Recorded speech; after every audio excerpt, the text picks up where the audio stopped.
JTG the champ. If he's falling walk backwards, it's come. He's got a big one, what can I say?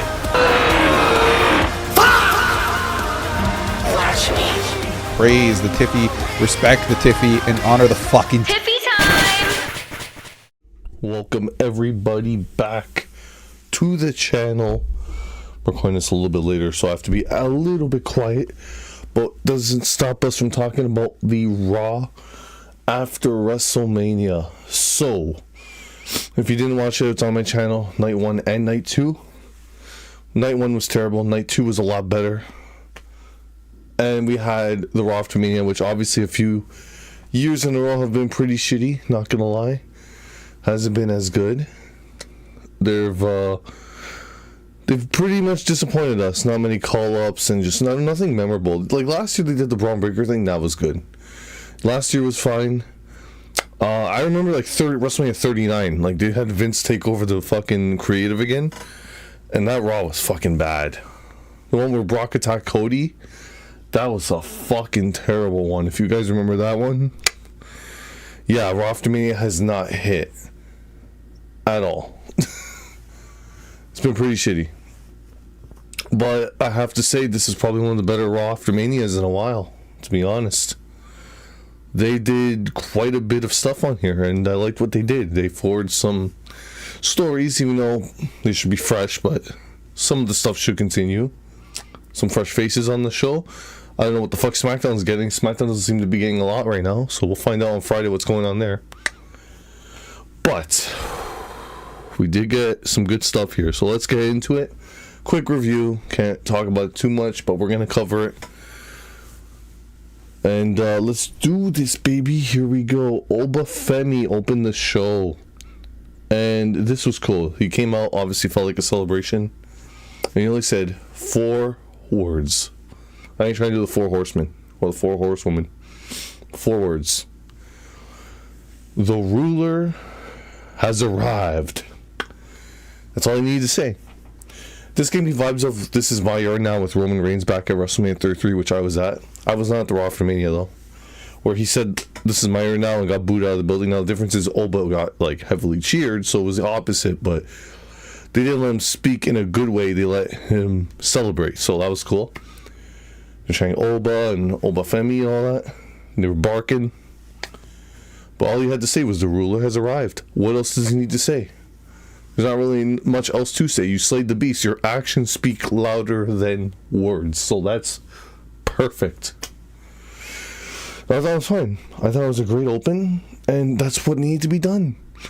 So good on them. I don't know where Oba goes from here, but that was perfect. So what they did with Oba was perfect. Now I don't know who he feuds with, but I predict all roads lead to Roman Reigns down the line, but this is going to be either SummerSlam or WrestleMania next year in Saudi, which, God, I don't want it to be in Saudi.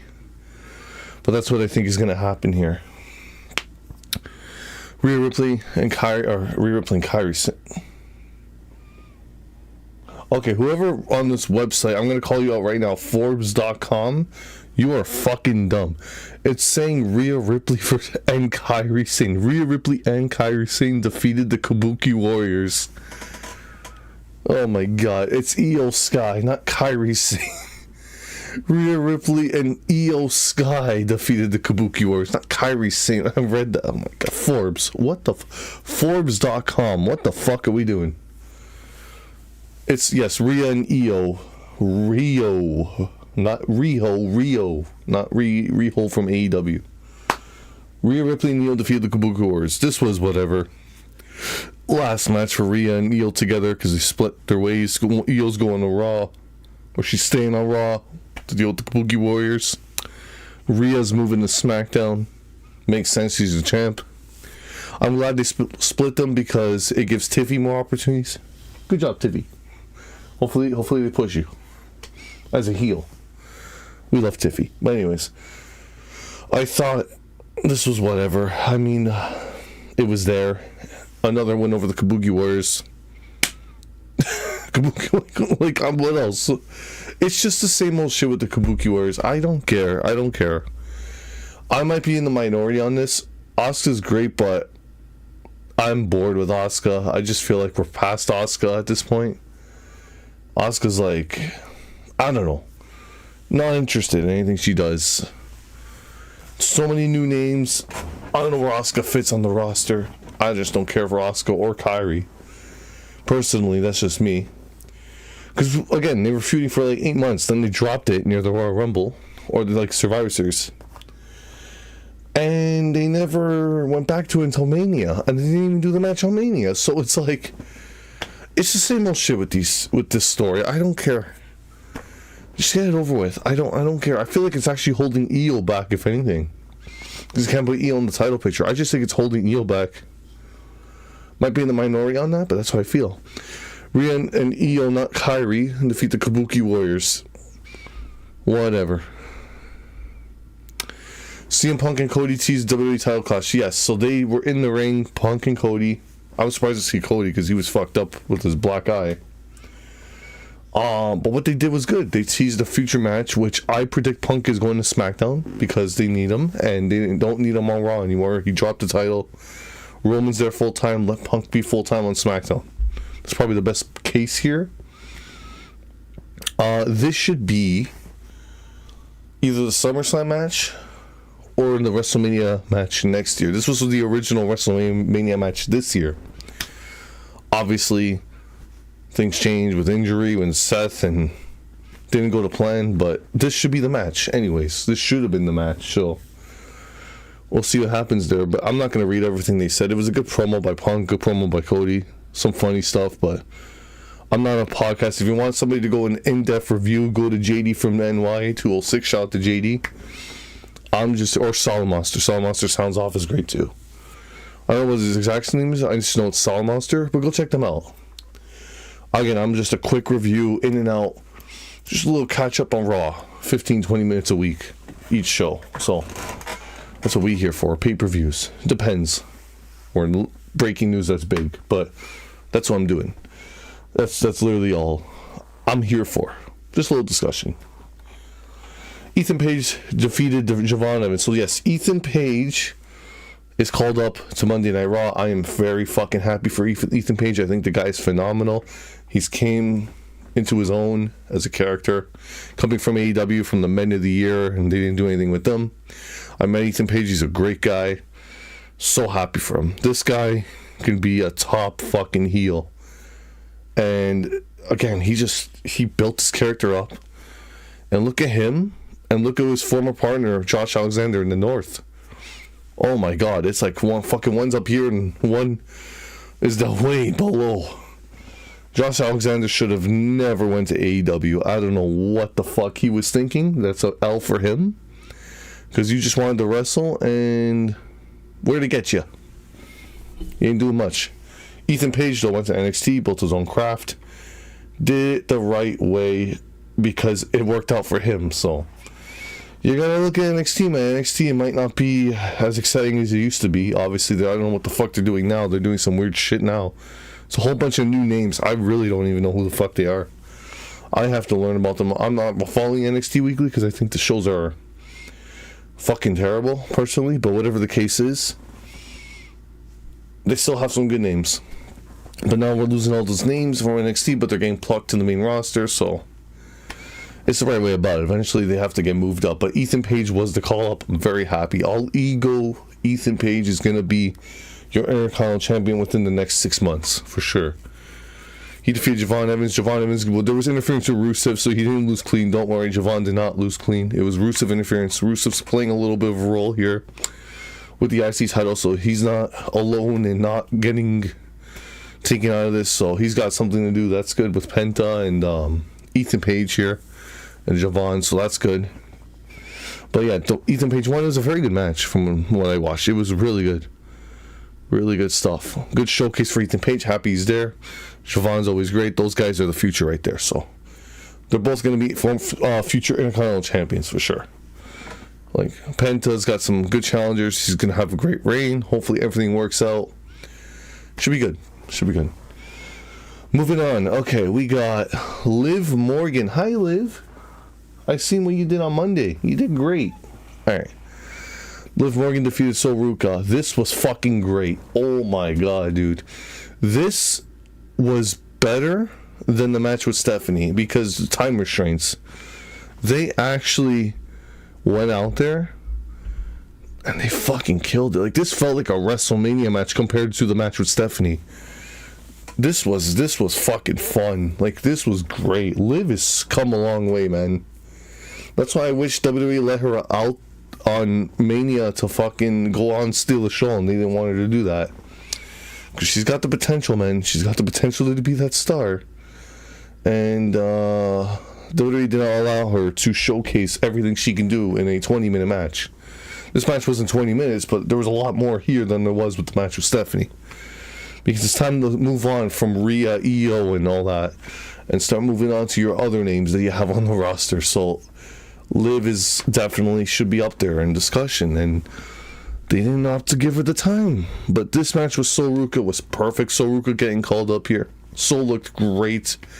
There was like a counter match where Liv was doing Oblivion, and Sol just flipped out of it. Fucking fantastic. I'm not going to go through all the moves, but this was fucking great. Zarya did get involved to fuck over Ruca. I know they faced on NXT and Ruca got a head injury. I don't know if that's confirmed she's actually her. She bumped her head on the table. I know she got a cut. I don't know if she's hurt or got a concussion or anything like that. I'm not sure. Hopefully she's okay. Because he just called her up. Because that was their last match in NXT too. Which sucks, but she'll be great in the main roster. Hopefully she's not injured, because yeah, that would suck. She just got called up. But that match with Liv was fantastic. It looked great. Even in defeat, she doesn't look bad at all. Zarya interfered. It's not a big deal if she lost, but she looked fantastic. Paul Heyman gives Brock Lesnar his flowers. That was great when he was talking about the then, now, and forever, and he's saying Brock's got to be in the forever, not the now. That was great. Couldn't even justify what he said. Like, I couldn't even justify and repeat what he said. Couldn't do it as good. Paul Heyman's fucking great. Like, I can't even... Me saying it's not going to justify how good it was. Go watch it. It was great. But we had some interference here. Rollins. Breaker came back. Rollins hit him with a chair. Braun Breaker got busted open. I don't know what the fuck happened. He was just bleeding from the fucking back of the head or the neck. Pretty bad. Don't know what the fuck happened. I'm assuming he's okay, because we haven't heard anything, so... I know Logan cut a promo here, talk about the tag division, which... there is none. Rollins came out, the 3-on-1 beatdown, then the Street Profits came out, so the Street Profits actually returned, and we haven't seen them in a while, so it's great that they're back. I don't know where they went. I know they were on NXT house shows before. Weird. But Bianca just came back with the pregnancy announcement, and I guess Montez has to get back to work. That's what it looks like, so... It's good that they're back. They have a big name or big tag team in the division. That's pretty good to get feud division. How many times do you think they're going to run that match? I want to say in the next 6 months, at least 10 plus times. You know the rematch galore is going to be happening. Though I do want to see Montez versus Logan Paul. I think that would be fucking great. Honestly, that would be really fucking good. Finn Balor defeated Jamie McDonough in like a fucking 3-minute match. I want to see these guys go at it in a 15-minute match. I know WWE's not going to do it because they just don't have faith in Jamie McDonough for whatever weird reason. Give these guys the fucking time, dude. Why are they going 3 fucking minutes? Can we start giving JD McDonough something here? The guy's fucking great. Why does he continue to be shafted? Give these guys some time. I don't understand that. Dom interfered. They're not done with Balor. That's basically it. I mean, I wasn't shocked when I saw this. Give these guys more time, dude. I don't understand. They continue to do this. Alright. We in the main event. Roman Reigns reforms the bloodline. Jacob Fatu challenges Roman Reigns at Backlash. I fucked up that. I tripped over my name. What the fuck? Or the name Backlash. Let's read it one more time. Roman Reigns reforms the bloodline and Jacob Fatu challenges Roman at Backlash. There you go. So the Usos are officially with Roman again. Again, are we just going back to the bloodline? But you know what? They'll make for some good stories. I don't know where it's leading to. Is this leading to The Rock? If this is leading to Jey Uso being the tribal chief, nobody gives a fuck about that. Please tell me that's not where we're going. That would be fucking terrible. Wherever it is, I'm interested. Roman, as long as he's there on TV every week, which I heard he's going to be there, which he's there next week. So, good. He's there a lot more. So, that's good. That's really good to hear. So, Fatu came out and challenged Roman to a match. He was talking about, I want the Rolexes, I want to put my kids in better schools, I want to be, you know, all this top quality shit, right? He wants to be the guy, which is fair. Great promo what Fatu did. And Reigns said, I want that for you, but are you ready? And he talked about DX, but he said, are you ready? And basically, this set up the match. Well, it didn't confirm it. It's going to confirm it next Monday. They're both there. They didn't confirm. They just said, oh, I'll give you 7 days to see if you are ready to step up. So, it's going to be announced. This should be great. This is a WrestleMania type match, so cannot wait for this. This should be fucking great. Roman, if he brings quality matches like this, man, I'm good with him being world champ. Great match with Punk. He's got Fatu, he's got Oba, he's got Braun, he's got Seth again. A lot of people you could put him with. A lot of fucking people. So we'll see what they do. But this was a great first opponent for Roman. I think Fatu's great. I don't know. People are saying Fatu's going to join the bloodline. I don't think he is. I don't think that's what they're doing. Like, why would he join the bloodline? If anything, he can make his own group. He's not going to step with Roman Reigns and be the Solo Sikoa. Why would they do that? He's already a main name. When Solo was in the bloodline, he was starting out on the main roster, so that was a little bit more different. Fatu's been doing that for 2 years now. He was already in a faction, and Fatu has been a solo legitimately for what? Almost a year? Since Money in the Bank last year, right? Which was how long has it been sold? 9-10 months now? So it's like, yeah, no, we don't need to go back to Fatu in the group. That wouldn't make any fucking sense here. But we'll see what they do with some good stuff. Excited for it. Raw really did a good job of getting you ready for the future. And that was the show basically for Raw After Mania. Again, one of the better Raw After Manias in a hot minute. Because Raw After Manias have been fucked lately. Especially the one with 39. But this was no WrestleMania 39 Raw After Mania. This was a very good one. Again, like last year, had a couple of moves with Braun Breaker and Stephanie and Io. But I do think there was a lot more to be looking forward to going out of WrestleMania this year. So that's good. But that's the show. Again, quick watch, guys. Nothing else too. Just a quick in and out little discussion here. But again, Raw After Mania delivered. I thought they did a very good part here. They have a little bit of. They're not telling you, but some transfer stuff going on between Raw and SmackDown. We got Fatu on Raw. We got Rhea moved to SmackDown. We got the Street Profits back on Raw. We got Joe Hendry also got announced he's officially on Raw. So he's doing a concert next week. We'll see what he's doing. Ethan Page, so Ruca. Raw looks really fucking good right now. Got Roman full-time. Raw is looking a lot better. They got Braun Breaker back. It's good for Raw, but we got issues on SmackDown that need to be addressed and issues that need to be figured out on Friday. I don't know what the fuck's gonna happen on Friday. So for SmackDown needs fucking... They need fucking something, dude. I don't know what they need. If we don't get the confirmation that Punk's there, they already got Rhea, so that's good. There's one thing that needs to happen. I'm not saying it's gonna happen on that show. After WrestleMania, I've already said it. If we're not getting Tiffany Stratton back to being the Tiffy that we know, something's wrong. I want Tiffy going heel. Not doesn't have to be that SmackDown. The SmackDown coming up. Just get her to be a heel. I don't know what she's gonna do with Julia. I don't even know if the match is happening yet. I don't know what they're saving it for. I don't think it's gonna be Backlash or Italy or anything, but Tiffy should be going heel and facing Rhea at SummerSlam because they're in Minnesota. I mean, it's her hometown. If she doesn't make the card in for her hometown, there's a fucking problem.